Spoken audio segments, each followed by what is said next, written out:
Welcome back, ladies and gentlemen, and now we will be shedding more light on a very important topic, which is concerning the international reports talking about the diversity of the Egyptian touristic product. Many international reports have been recognized Egypt as the best of the 10 or top 10 directions and destinations in Africa in 2024. Also, the Times magazine had recognized Egypt as one of the top 10 worldwide to be your touristic destination. Such reports actually have notes and noted the significance of the diversity of our touristic product, as Egypt is really very rich with the very diversified touristic types. For example, we have the beach tourism in North Coast and Alamein. We have the adventure tourism in Sharm el-Sheikh, Ras Mohammed, Taba, Dahab. We have the diving type of tourism. We have the historical and cultural tourism, many temples and museums everywhere. We have the Valley of the Kings, we have Luxor, Aswan. We have so many lovely cities. Even in Cairo itself, it has many touristic and historical places in Alex. So that's why we have to get benefit of this to the optimum to better improve and promote our touristic product to the whole world, especially in the digitalized or in the era of AI and digitalization. To shed more light on this, we are delighted to be joined over the phone by Mr. Hazem Hassan, tourism expert. Mr. Hazem, very good morning to you. Very good morning. Yes, Egypt is very rich actually with its diversified touristic product, in which no other country maybe comparingly have such diversity. So how do you think, point of view, in terms of reaching our ambitious plan to reach up to 30 million tourists in 2028, how we can get benefit of this diversity of our tourism? Of course, when we speak about tourism as one of the three main resources of the hard currency, which is a need and a must for every country in the world now because of the economical unstable situation all over the world, we see that tourism for Egypt is one of the main resources of this hard currency. So when we see the efforts that the Egypt made in the past years, we see that on the security side, we see that Egypt made a great effort to implement the best plans for security for the whole country. Number two, we're talking about the infrastructure. Of course, we had many troubles in before the past 10 years concerning the number of rooms to receive tourists also. We are increasing now the number of touristic or the hotel rooms nowadays to 250 rooms, right? 200,050 exactly. rooms. Exactly, and this was a major problem for us to make bigger number or to receive bigger number of tourists, because many tourists wanted to come to Egypt, but because of the lack of rooms, this was a big really obstacle to receive more tourists.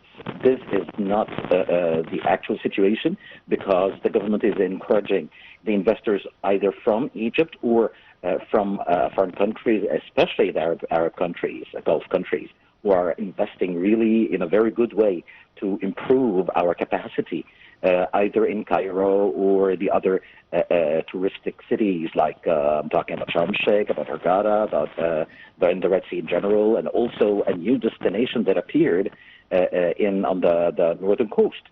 So we see that these efforts are really getting much better.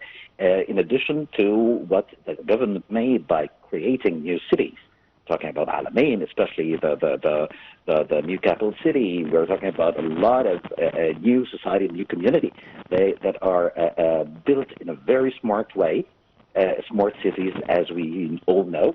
So this could attract easily much more people, not only from the interior tourism, but also from foreigners coming to stay and to spend their vacations in Egypt.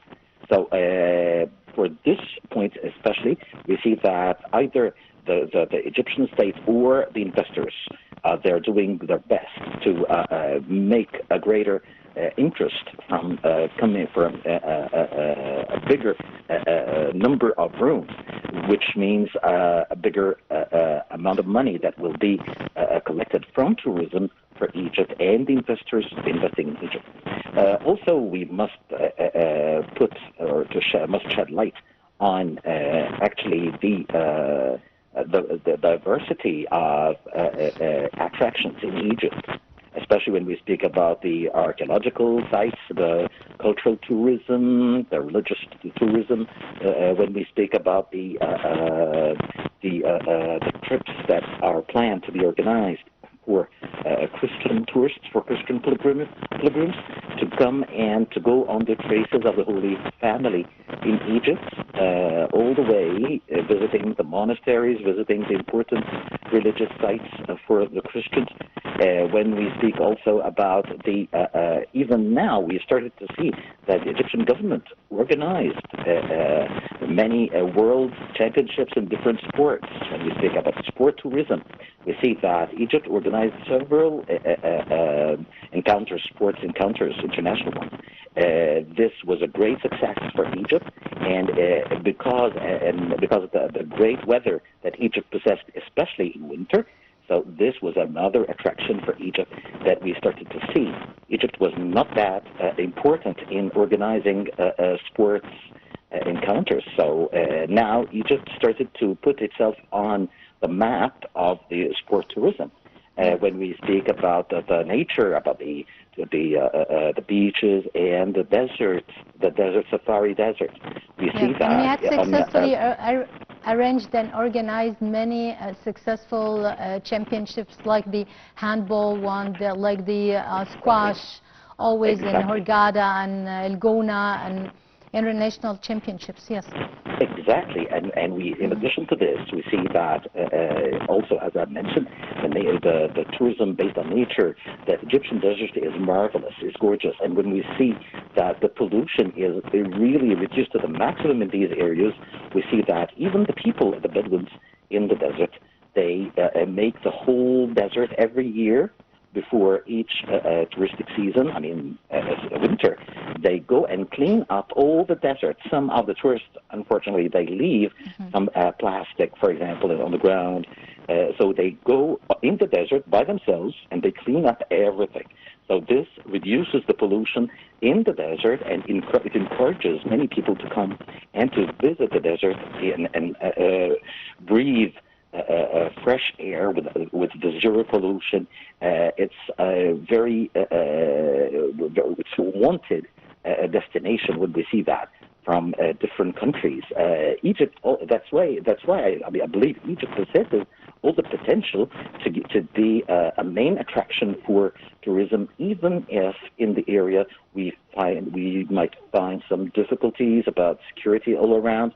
We know that our neighbors from all the directions are getting some hard times. I'm talking about Libya, about Sudan, about the borders with in Sinai.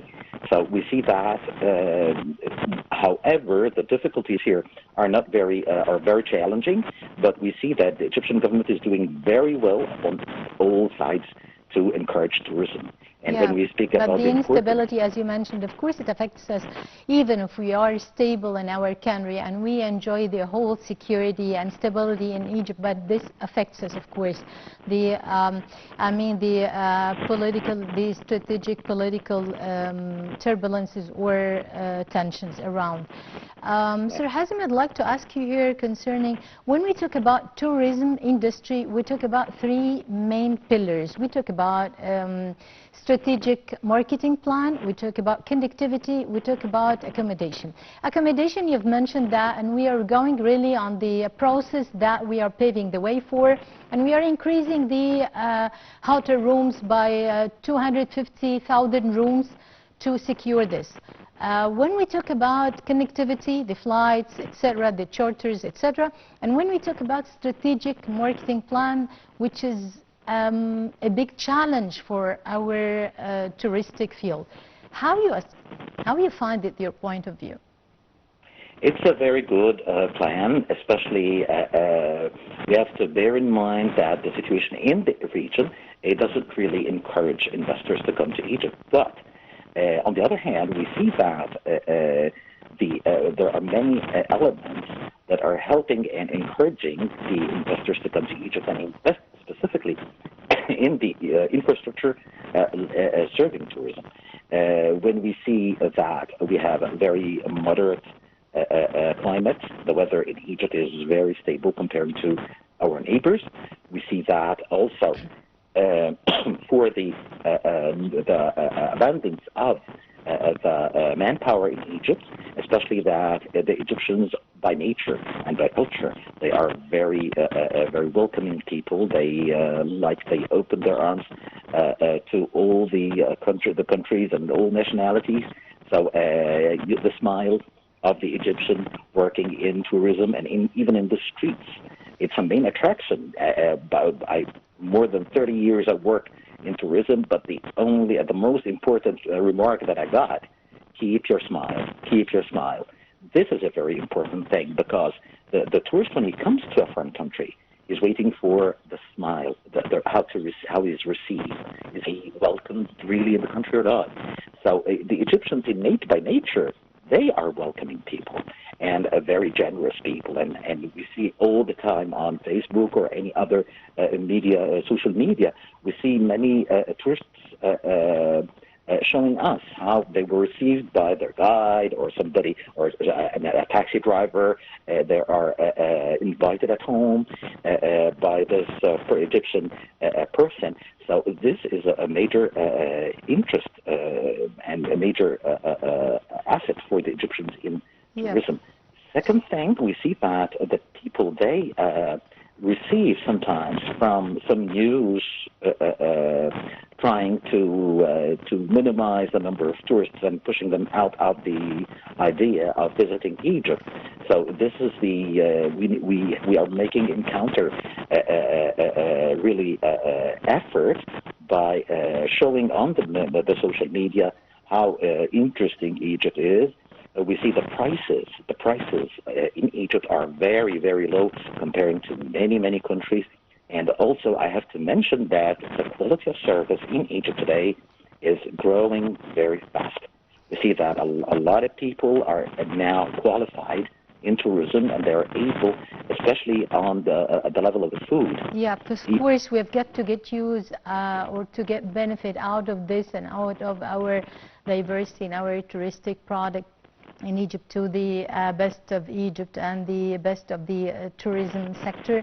Mr. Hazem Hassan, tourism expert, many thanks for being with us, and have a nice day. Welcome. Thank By you. this, ladies and gentlemen, we come to the end of our today's breakfast show. Many thanks for watching, and from myself, Hanan El Khul. Have a nice day.